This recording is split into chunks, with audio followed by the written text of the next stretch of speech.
Hello bull trackers दोस्तों, जब से ईरान वॉर के सीज फायर का अनाउंसमेंट हुआ है हमारे मार्केट्स में निफ्टी में करीब 1500 पॉइंट्स के रैली हमें देखने को मिली, या मैं ये कहूँगा कि फेक मूव देखने को मिला। लेकिन अब उस फेक मूव की हवा निकलती हुई दिख रही है और उसका रीज़न ईरान से नहीं, हमारे इंटरनल रीजंस की वजह से ऐसा हो रहा है। और उसमें से एक जो बड़ा रीज़न है वो है बैंकिंग सेक्टर्स की प्रॉब्लम। बड़े बैंक्स के रिजल्ट्स आए, हमने डिटेल में उसे स्टडी किया कि क्या वहाँ पर प्रॉब्लम्स हैं, और उसी कड़ी में एक और बैंक का रिजल्ट आया है, वो है बंधन बैंक। और उसके रिजल्ट्स हमें बता रहे हैं कि हमारी बैंकिंग इंडस्ट्री में क्या प्रॉब्लम्स हैं, और एक के बाद एक उसके सिम्टम्स देखने को मिल रहे हैं, और उसी का इम्पैक्ट बाजारों में भी हमें देखने को मिल रहा है।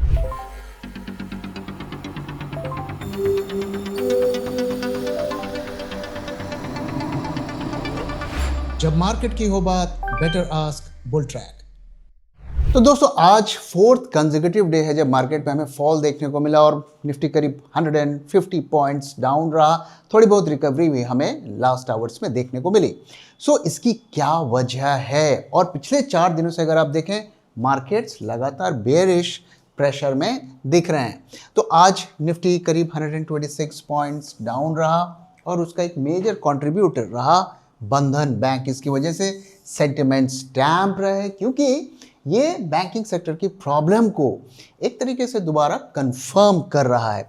और दूसरी तरफ अगर आप देखिए, ब्रेंट क्रूड लगातार बढ़ता हुआ जा रहा है, 90 से ऊपर चल रहा है, वहाँ पर कोई रिलीफ नहीं है, और 30% का करीब वहाँ पर हमें गेन देखने को मिला है। यूएसडी INR देखिए, यहाँ पर भी कोई रिलीफ नहीं है।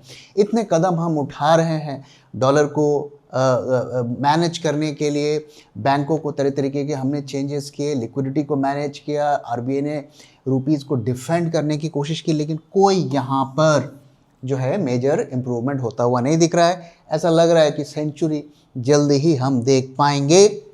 और बंधन बैंक के रिजल्ट्स आने के बाद स्टॉक में बड़ा फॉल हमें देखने को मिला। तो एक एक करके समझते हैं कि क्या यहाँ पे प्रॉब्लम्स और क्यों इन सब से मार्केट्स इतना डरा हुआ है। तो आइए दोस्तों, पहले ईरान वॉर की बात करते हैं। तो यहाँ पर क्या हो रहा है? स्ट्राइक्स कंटिन्यू हो रहे हैं, डिप्लोमेसी की कोई बात नहीं हो रही है, टॉक्स की कोई पॉसिबिलिटी नहीं दिख रही है। 12th consecutive night of US strikes on Iran, Washington played down fresh peace talks। देखिए, ये भी एक बड़ा ट्रिगर हो गया है कि पहले क्या होता था कि 2-4 दिन गोलाबारी होने के बाद अमेरिका ही पहल करता था कि हम बात करना चाहते हैं, लेकिन अब वो पीस टॉक्स की बात ही नहीं कर रहे। Both sides now threatening civilian infrastructure.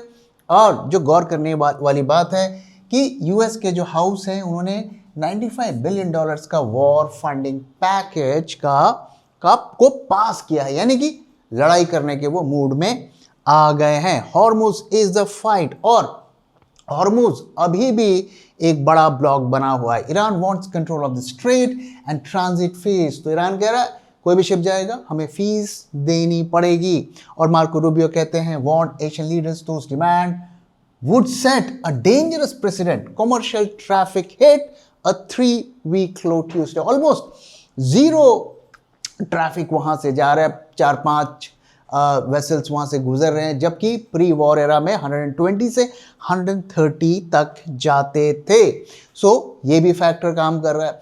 और तीसरा अब एक नया एंगल आ गया है, और वो है रेड सी। तो जो ईरान के अलाई हैं हुतीज, उन्होंने ये कहा है, ईरान ने उनको कहा है कि आप जाके रेड सी को वहाँ पर भी ब्लॉक करिए। और इससे क्या होगा?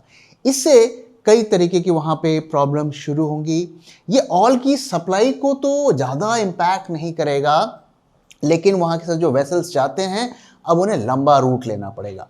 लेकिन इसका दूसरा इम्पैक्ट है कि आपका जो ट्रैवल टाइम है वो बढ़ जाएगा, यानी कि कम वेसल्स अवेलेबल होंगे यहाँ से ऑयल को ले जाने में। तो इनडायरेक्टली ये उसको इम्पैक्ट करेगा, साथ में इंश्योरेंस का खर्चा और जो ट्रैवल कॉस्ट है वो भी बढ़ेगा। और इसीलिए आप देख रहे हैं कि क्रूड वापस से ऊपर चढ़ने लगा है। ईरान की स्ट्रैटेजी है कि आप अगर हमें हिट करेंगे, हम दुनिया के जो ऑयल सप्लाई है उसको इम्पैक्ट करेंगे।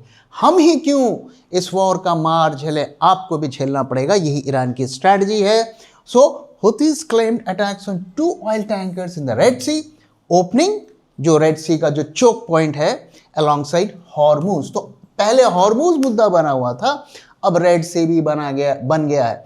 और देखने वाली बात क्या है, क्या फ्यूचर में और भी इस तरीके के चोक पॉइंट्स बनेंगे, क्योंकि ईरान की यही स्ट्रैटेजी हमें दिख रही है। और ट्रंप की न्यू थ्रेट क्या है, threaten to destroy Iranian bridge or power plant for every new attack on ships in the Strait of Hormuz। तो क्या होगा, ईरान वहां से शिप गुजरने नहीं देगा, अगर कोई शिप गुजरेगा वो फायर करेगा या सी माइंस में वो फंस के ब्लास्ट हो जाएगा। सो अमेरिका उनके ब्रिजेस को उड़ाएगा। जब अमेरिका ब्रिजेस को उड़ाएगा तो ईरान जो नेबरिंग कंट्रीज हैं, जहाँ पे यूएस के बेसिस हैं, जहाँ से मिसाइल्स लॉन्च की गई, वहाँ पे वो पावर प्लांट और जो भी इंफ्रास्ट्रक्चर है उसको डिस्ट्रॉय करेगा। तो पूरा एस्केलेशन का मसाला यहाँ पे तय है और कोई यहाँ पर शांति की बात और बातचीत की बात होती हुई नहीं दिख रही है। सो क्रूड की बात करते हैं तो क्रूड अगर आप देखें तो ये अब 90 से ऊपर चला गया है। क्रूड में भी आपको अलग अलग प्राइजेस देखने को मिलेंगी, लेकिन ये ट्रेडिंग व्यू के प्राइजेस को मैं आपके साथ शेयर कर रहा हूँ और अब कंफर्टेबली ये 90 से ऊपर चल रहा है। और इसकी वजह क्या है, जैसा आपने बात किया कि सीज फायर पूरी तरीके से कोलैप्स्ड हो गया है। ईरान डिक्लेयर्ड ट्रूस ओवर, मतलब ऑफिशियली बोल दिया है कि कोई एमओयू स्टैंड नहीं कर रहा है। और a real supply hit, direct Iranian strike on Kuwaiti oil facilities, यानी कि अब एक दूसरे के ऑयल फील्ड्स पर भी अटैक किया जा रहा है। No longer just risk premium. साथ में हमने बात किया कि हॉर्मूज के साथ अब एक नया चोक पॉइंट भी बन गया है। Peace hope skilled. So US official talk down new talks after 11th night of strikes. तो अब यूएस से ही बोल रहा है हमें बात करने की कोई जरूरत नहीं है। और आप जानते हैं दोस्तों इसका सीधा इंपैक्ट हमारी इकोनॉमी पर पड़ता है। 2/3 ऑयल हमारा हॉर्मूज से आता है। और ये जो रेड सी की प्रॉब्लम है इसका क्या इंपैक्ट होगा, इसका इंपैक्ट हमारी और ऑयल सप्लाई पे तो नहीं पड़ेगा, लेकिन जो रिलायंस जो क्रूड को प्रोसेस करके यूरोप में एक्सपोर्ट करता है वो रेड सी से जाता है। क्या वो ऑयल जा पाएगा, इसमें डाउट है। सो रिलायंस का ऑयल भी एक्सपोर्ट नहीं हो पाएगा और इसीलिए आप देख रहे हैं रिलायंस के स्टॉक में भी प्रेशर बना हुआ है। तो ये भी कहीं ना कहीं जाकर हमें इम्पैक्ट करेगा। और साथ में हमें भूलना नहीं चाहिए कि $10 अगर क्रूड बढ़ता है तो हम 15 से 16 बिलियन डॉलर, यानी कि $1 बिलियन करीब 9,500 करोड़ रुपीस होता है। तो 15 से 16 बिलियन डॉलर का हमें नुकसान होता है और ऑलरेडी $10 बढ़ चुका है, जबकि मैं कहूँगा $20 बढ़ चुका है जो अभी रिसेंट ऑयल के लो से।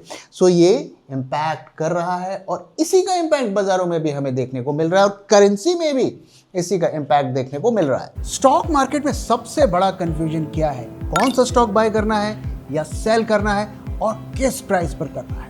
और इसीलिए हम लेकर आए हैं बुलट्रैक स्टॉक एक्सरे। बॉडी के एक्सरे की तरह ही बुलट्रैक स्टॉक एक्सरे किसी भी स्टॉक का रियल हेल्थ चेक करता है। ये 50 से ज्यादा पैरामीटर्स पर स्टॉक को इवैल्यूएट करके आपको एक क्लियर स्कोर कार्ड देता है जो बिना किसी कंफ्यूजन के बताता है कि उस स्टॉक को पोर्टफोलियो में रखना चाहिए या नहीं। साथ ही ये वो प्राइस भी बताता है जिस प्राइस पर आपको स्टॉक को खरीदना या एवरेज करना है। सिर्फ एक क्लिक में ये आपके पूरे पोर्टफोलियो को एनालाइज करके क्लियर रिकमेंडेशंस देता है कि हर स्टॉक में आपको क्या एक्शन लेना चाहिए। तो देर किस बात की, आज ही सब्सक्राइब कीजिए बुलट्रैक स्टॉक एक्सरे। अब आइए एक दूसरे मुद्दे पर चलते हैं, बैंकिंग सेक्टर। तो बैंकिंग सेक्टर के अभी रिजल्ट्स आए बड़े बड़े बैंक्स के, हमने आपके साथ शेयर भी किया उसकी एनालिसिस। हेडलाइन नंबर्स अच्छे दिख रहे थे लेकिन नंबर्स की क्वालिटी काफ़ी बुरी थी और वो इंडिकेट कर रहा था कि फ्यूचर के ग्रोथ के ऊपर बड़ा क्वेश्चन मार्क वहाँ पे बन रहा है। और मार्केट ने इस चीज़ को समझा रिजल्ट्स आने के बाद और उन बैंक्स को बुरी तरीके से पनिश किया। और इसी कड़ी में एक और बैंक अभी निकल कर आया है, बंधन बैंक, और इसको भी मार्केट ने उससे बुरी तरीके से पनिश किया। तो यहाँ पर हमें क्या साइंस दिख रहे हैं, आइए इसको समझने की कोशिश करते हैं। 10% से ज़्यादा का स्टॉक गिर गया है। प्रॉफिट रिजल्ट्स में तो अच्छा दिखा है, तो नंबर्स देखेंगे तो आपको अच्छा लगेगा, लेकिन अगर नंबर के अंदर जाएंगे तो कहानी बहुत बुरी है। और क्या है, पहले क्या यहाँ पर सही है इसको समझते हैं। तो प्रॉफिट आफ्टर टैक्स 502 करोड़ का देखने को मिला, 35% अप। मैंने आपके साथ पहले भी शेयर किया है कि प्रॉफिट हमें देखना ही नहीं चाहिए, क्योंकि प्रॉफिट को मैनेज किया जाता है। नेट इंटरेस्ट मार्जिन में 6% का ग्रोथ दिखा है, नेट इंटरेस्ट मार्जिन में भी 6.2% का ग्रोथ देखने को मिला है। अब नेट इंटरेस्ट जो होता है NII और NIM, इसमें डिफरेंस क्या होता है? तो NII बेसिकली कितना आपने इंटरेस्ट दिया और कितना आपने इंटरेस्ट लिया, इसका डिफरेंस होता है। सो एज अ बैंक आप ज़्यादा इंटरेस्ट लेते हैं, कम इंटरेस्ट देते हैं, उसके डिफरेंस को NII कहते हैं। NIM जो होता है वो आपने नेट कितना इंटरेस्ट मिला आपको divided by total assets. So total asset आपके पास कितना है उसको बेस बनाकर आप कितना रिटर्न्स कमा रहे हैं, तो ये प्रॉफिटेबिलिटी का मेजर है। सो यहाँ पर सिचुएशन ठीक ठाक है, कम से कम हम कहेंगे बड़े बैंक से भी कंफर्टेबली बेटर है। एनपीए की तो कोई मतलब ही नहीं होता। इस डेटा को आप कभी भी ट्रस्ट मत करिए, क्योंकि आप देखेंगे हिस्ट्री में जाके जब बैंक डूबता भी है ना, उसे 1 क्वार्टर पहले तक भी आपको एनपीए के फिगर्स ठीक ठाक दिखेंगे। तो ये पूरा पब्लिक को मिसलीड करने के लिए होता है, इसे हमें देखना भी नहीं चाहिए। अब यहाँ पर अगर एडवांसेस देखें, जो लोन्स है उसमें 16% का ग्रोथ देखने को मिला है। अब ये तो बहुत अच्छी बात है, यहाँ प्रॉब्लम क्या है इसको आगे समझेंगे। कैपिटल एडिक्वेसी रेशियो भी 18.2% है, विच इज गुड। और इनकी जो EEB है, यानी कि ये जो स्मॉल लोन्स होते हैं, small retail loan, small housing loans, इसको इस कैटेगरी में ये बैंक रखता है। इसमें 27% का राइज देखने को मिला है। माइक्रो फाइनेंस डिपेंडेंस फॉलिंग, तो इसमें डिप देखने को मिल रहा है। तो पहले जो बैंक था ये छोटे छोटे लोन्स माइक्रो फाइनेंस पे फोकस था, अब वहां से डिपेंडेंसी को हटा रहा है। तो ये डेटा इंडिकेट करे, which is a good thing actually. तो ये तो पॉजिटिव चीजें हो गई, लेकिन मार्केट ने इसको पूरी तरीके से इग्नोर कर दिया। मार्केट यहां पे फंसा हुआ। तो यहां क्या प्रॉब्लम है आइए समझते हैं। सो मैनेजमेंट ने जो गाइडेंस दिया है वो रिटर्न ऑन एसेट्स गाइडेंस को कट कर दिया है। पहले ये 1.6% था, 1.6 to 1.8% का गाइडेंस था, इसको कम किया है। अब क्यों मार्केट इससे सहमा हुआ है? सो ROA क्या होता है?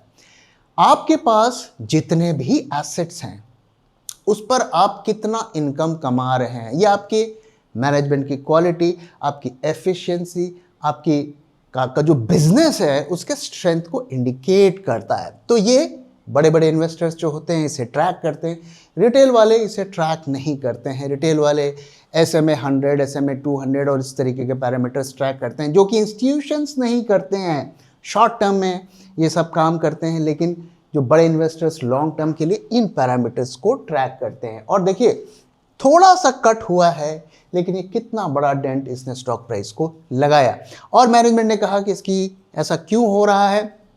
Because funding cost, tech expense and external uncertainty flagged as headwinds, इसकी वजह से हो रहा है, ये प्रॉब्लम बिजनेस में आ रही है। CFO ने रिजाइन कर दिया और इंटरिम CFO को जो वहाँ पर उन्होंने अपॉइंट किया है। किसी भी कंपनी का जब एब्रप्टली CFO या रिजाइन करता है तो ये हमेशा एक रेड फ्लैग होता है। और जो सबसे बड़ी चिंता की बात है, जो सभी बैंक्स में देखने को मिल रही है, बंधन बैंक ही नहीं, जितने भी रिजल्ट्स आए सब में देखने को मिल रहा है, deposit growth slow to 7% year on year. भाई डिपॉजिट से ही तो बैंक चलता है। हम जब बैंक में जाके सेविंग्स रखते हैं, FD रखते हैं, उसी से तो वो लोन देते हैं, और वो सबसे सस्ता कैपिटल होता है। तो वहाँ पे ग्रोथ देखने को नहीं मिल रहा, और सभी बैंक्स में हमने ये पैटर्न को देखा। तो ये कोई नई चीज़ नहीं है। और ध्यान रहे दोस्तों, जो लोअर लेवल के, जो लोअर इनकम क्लास के लोग होते हैं, लोअर मिडिल क्लास, लोअर जो भी मिडिल क्लास के लोग होते हैं, मजदूर लोग होते हैं, डेली वेजर्स होते हैं, उनसे ज़्यादा डील करता है। और हम जानते हैं कि वहीं पे सबसे ज़्यादा प्रॉब्लम भी है, तो उसका इम्पैक्ट डायरेक्टली इस बैंक को झेलना पड़ेगा। और देखिए एक और अलार्मिंग चीज़ देखिए, CD ratio, credit deposit ratio 94% हो गया है। अब CD रेशियो क्या होता है कि आप अगर 80 रुपये आप लोन दे रहे हैं और डिपॉजिट आपके पास 100 है, तो आपका ये रेशियो हो गया 0.80, यानी कि 100 रुपये का आपके पास डिपॉजिट आया और उसके कंपैरिजन में 80 रुपीज़ का आपने लोन दिया, which is a good thing, थोड़ी मार्जिन ऑफ सेफ्टी भी है। अब इस बैंक का 94% हो गया है। कई दफ़े तो इससे ऊपर भी जाता हुआ बैंक में दिखा है। यानी कि आप जितना भी आपके पास डिपॉजिट्स आ रहे हैं उससे से ज़्यादा आप लोन दे रहे हैं। यानी कि आपके पास फर्दर ग्रो करने का सीन ही नहीं है। आरबीआई की कोई ऐसी फर्म गाइडलाइन नहीं है, लेकिन ऐसा माना जाता है कि 80 से 60 ये हेल्दी सीडी रेशियो होता है, और ये भाई साहब 95 के आसपास चल रहे हैं। तो आप देख सकते हैं कि ये बड़े बड़े रेड फ्लैग्स हैं बैंक में, और ये बैंक को मैंने पहले भी आपके साथ शेयर किया था, एक बड़े रिस्क जोन पे है, और अगर हालात जल्दी नहीं सुधरे सो कुछ भी हो सकता है। मैं कुछ ऐसे यहाँ पर प्रेडिक्ट नहीं करना चाहता, लेकिन आप देख रहे हैं कि जिस तरीके से इसके स्टॉक्स में पिछले कई सालों से हमें गिरावट देखने को मिल रही है। 700 के लेवल पर ये स्टॉक ट्रेड किया करता था, और जिस तरीके से फॉल देखने को मिल रहा है वो सही साइंस नहीं दे रहा है। अब आइए एक और मुद्दे की बात कर लेते हैं कि भाई प्रॉफिट तो बहुत बढ़िया दिखा है, तो इसकी क्या कहानी है। So profit growth came from provisioning falling sharply. So पिछले क्वार्टर में प्रोविजनिंग ज़्यादा थी और उसकी प्रोविजनिंग हट गई, तो वो पैसा फ्री हो गया, तो वो प्रॉफिट में रिफ्लेक्ट करने लगा, नॉट फ्रॉम कोर अर्निंग्स। तो ऐसा नहीं है कि इन्होंने अर्निंग बहुत कमा ली। NII up 6% against 16%। Loan growth tells you margins are compressed, मतलब इनके मार्जिन भी फ्यूचर में रिस्क पर रहेंगे, और साथ में आरओई की गाइडेंस जो मैंने आपके साथ शेयर किया ये भी प्रॉब्लम है। और दोस्तों इसीलिए मैं लगातार आपके साथ शेयर करता हूँ कि जब आप लॉन्ग टर्म के लिए इन्वेस्टिंग करते हैं, अपने कैपिटल को 2, 3, 4, 5 साल के लिए इन्वेस्ट करते हैं, सो आपको उस कंपनी के अलग अलग पैरामीटर्स को एनालाइज करना चाहिए, और उससे आपको क्या पता चलेगा कि इस बैंक की मैनेजमेंट एफिशिएंसी कितनी है, मैनेजमेंट क्वालिटी कितनी है, जो ये अर्निंग्स, जो ये नंबर दिखा रहे हैं हमें, इतना प्रॉफिट कमा लिया, इतना डिविडेंड दे दिया, उसकी क्वालिटी कैसी है, उस पर हमें एवेलुएट करना है। क्योंकि दोस्तों ध्यान रहे, आप अपने खून पसीने की कमाई को लॉन्ग टर्म के लिए एक स्टॉक को में लगा रहे हैं, तो इतने आसानी से आपको पैसे नहीं लगाने चाहिए। तो इसलिए सिर्फ ये सब छोटे मोटे जो पैरामीटर होते हैं, मोमेंटम देख लिया, न्यूज़ देख ली, और ये मूविंग एवरेज देख लिया, इसके बेसिस पर इन्वेस्ट नहीं करना है।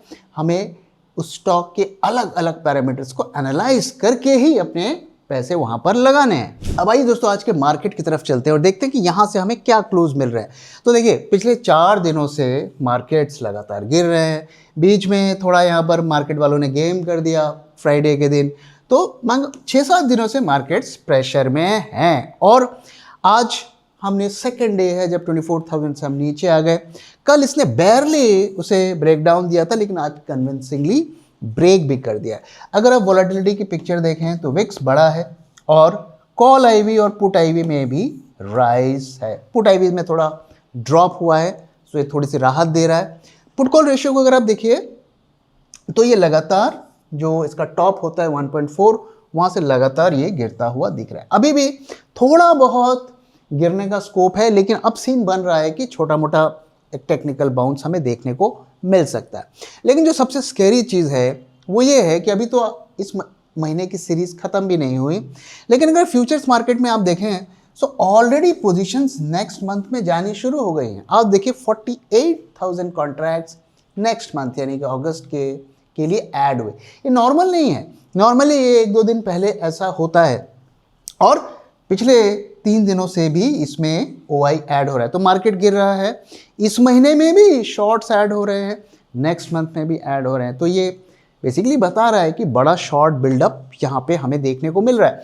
और देखिए यहाँ पे डिस्काउंट में आ गया था, और उसका रिएक्शन आज हमें देखने को मिला। डिस्काउंट में आया तो मार्केट ने क्यों आया आज बता रहा है, और अभी भी ये प्रीमियम काफ़ी कम दिख रहा है।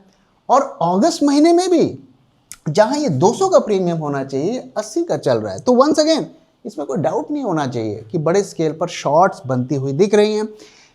अगर टर्नओवर की बात करें तो 3 दिनों से एवरेज के लेवल के आसपास चल रहा है, कोई बड़ी एक्टिविटी नहीं है। एडवांस डिक्लाइन भी काफ़ी पुअर पिछले 2 दिनों से हमें देखने को मिल रहा है। और कल के दिन आप देखिए शॉर्ट्स दोबारा से एफआईआई के ऐड होने शुरू हो गए हैं। तो डेटा क्या बता रहा है? डेटा ये बता रहा है कि अगले 1-2 दिनों में एक टेक्निकल बाउंस की पॉसिबिलिटी है, लेकिन जो शॉर्ट्स हैं वो कैरी फॉरवर्ड हो रहे हैं, और ये तमाशा हमें अगले महीने भी देखने को मिलेगा। अब चार्ट्स की तरफ चलते हैं दोस्तों, देखते हैं कि यहाँ से हमें क्या क्लूज मिल रहा है। तो दोस्तों हम आपके साथ हमने शेयर किया कि ये एक head and shoulder type pattern यहाँ पर बनता हुआ हमें दिख रहा था, जो कि बेरिश पैटर्न था। साथ में एक डायमंड पैटर्न भी यहाँ पर बनता हुआ दिख रहा है, वो भी बेरिश पैटर्न था। अब ये एक कंफर्मेशन हमें मिल गया है और ये लेवल्स भी हमने आपके साथ शेयर किए थे कि ये जो रेंज है मार्केट इसमें फंसा हुआ है, एक तरफ ब्रेकआउट या ब्रेकडाउन इसे देना है। 24,000 का लेवल जो था इसने इसको कल तोड़ा, बहुत बेयरली तोड़ा और आज कन्विंसिंगली तोड़ दिया। ये जो कैंडल बना है ये भी एक कंटिन्यूएशन कैंडल है, यानी कि यहाँ से ट्रेंड रिवर्सल की चांसेस की प्रोबेबिलिटी बहुत कम है। अब यहाँ पर अगर आप देखें, एक चीज़ को गौर करें तो ये एक सपोर्ट बनता है। तो यहाँ पर 1 टच, 2 टच, 3 टच, 4 टच, तो ये भी एक सपोर्ट जोन है। तो इसलिए हमने देखा कि पुट कॉल रेशियो में एक रिकवरी के सीन बन रहे हैं, ये क्रूशियल लेवल भी है। सो ऐसा पॉसिबल हो सकता है कि यहाँ से छोटा मोटा बाउंस हमें देखने को मिले, लेकिन अभी तक मेजर रिकवरी के सीन्स नहीं होंगे और अगर हुआ भी तो ये सेल ऑन राइज का पैटर्न होगा।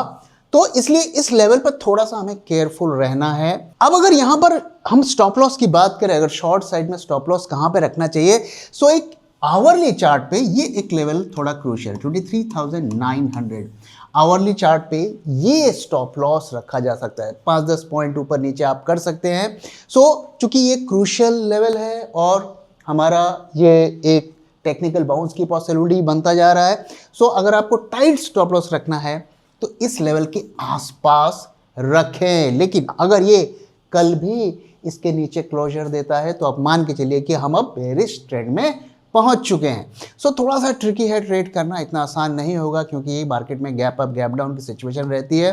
सो थोड़ा संभल के रखना है और इन लेवल्स पर ध्यान बनाए रखिए। तो दोस्तों इसी के साथ इस वीडियो को मैं यहाँ पे खत्म कर रहा हूँ। वीडियो कैसा लगा जरूर बताइएगा, अपना फीडबैक भी शेयर करना मत भूलिएगा। Thank you very much for watching and thank you for your time.